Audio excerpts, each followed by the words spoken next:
Right, so we're looking at the bottom part of My Lord Chamberlain, his Galliard by John Dowland. This was originally conceived as a fun piece for two people to play upon one lute. So we're looking at the bottom part here.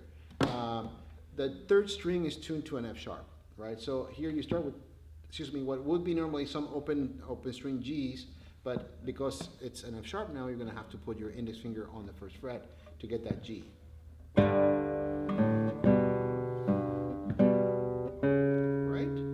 First measure, and then open for the next measure. Normally the F sharp would give you, have to do this business, but no, not anymore.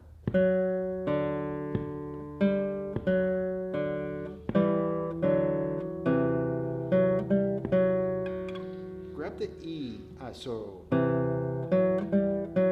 the E with 3 because of the B7 chord that you have.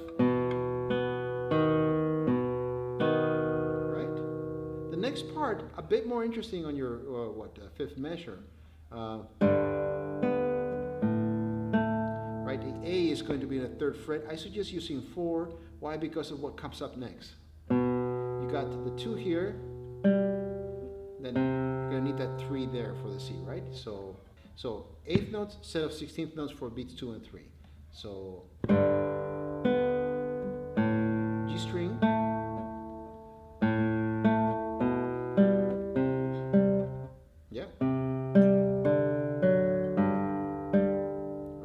So start here, just like you began, open, then A, 2 for the B, 1 for the G, 3, and again 1 for the G, then open D, open F sharp,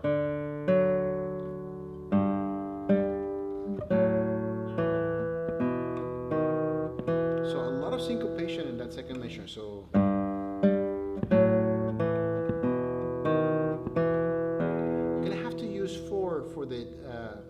for the G. Why? Because we keep on using 3 for that E on the second fret for string, and there's a good reason for that. We keep on going back to that B7 chord, right?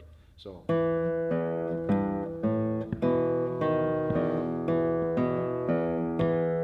right now, as you actually look at the top part, which is a lot of fun to play with, you got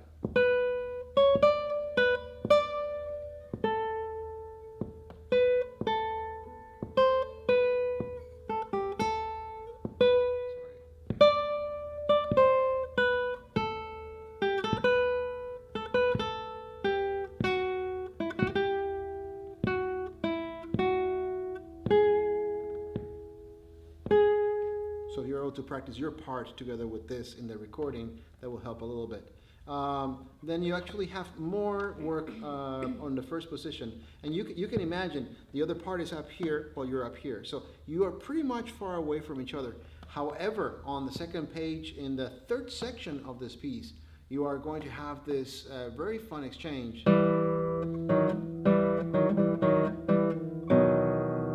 Right, where the other part. And then the other guitar part is going to do that same figure that you just did. While you go and do that. So you're going to have a cross of hands in there, which will be a lot of fun. It's visually a lot of fun to watch for the audience. Now, in rehearsal, you're going to be smacking each other in the hand quite a bit, so I suggest practicing very, very slowly. That whole section.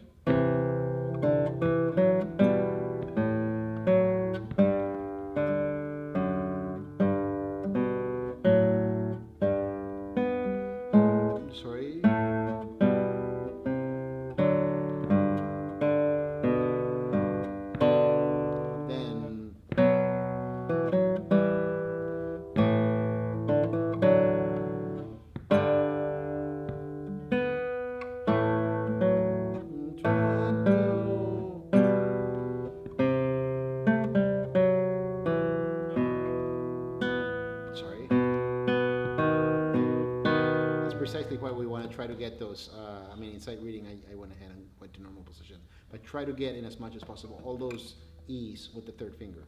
And then you got that particular section that we talked about. So you got, I would say it's best to start with 2 and 3, right? Remember your G is first fret, you have your E. Why not your 1 and 2? 2 and 3, so that you can actually easily switch to playing the F sharp open G string, or open F sharp string, and the D with the first finger, right? So you got,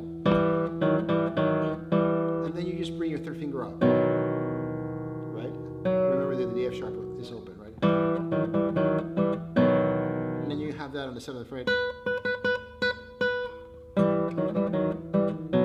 Right? Actually, it changes a little bit there. But why not use 4? Actually, in this case, you could.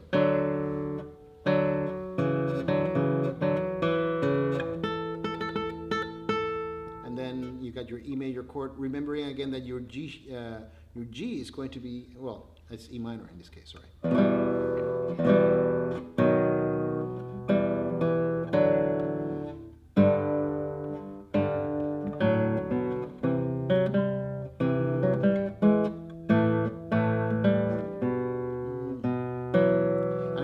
Cluster there, but it's just basically your E minor position. Again, you have that F sharp open. 1 and 2, 3 and 1, 2, right? Not that she has an extremely complicated part in the last measure, but she's got this business.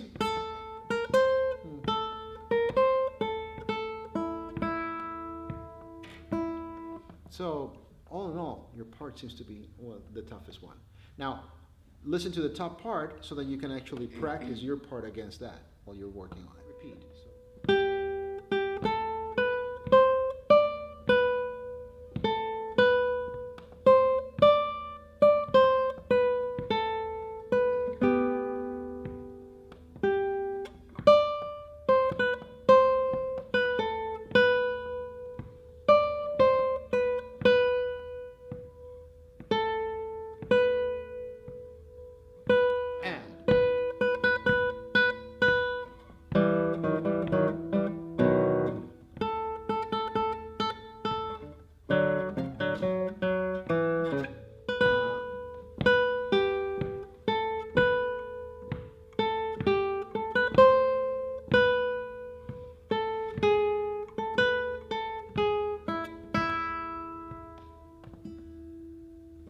Happy practicing.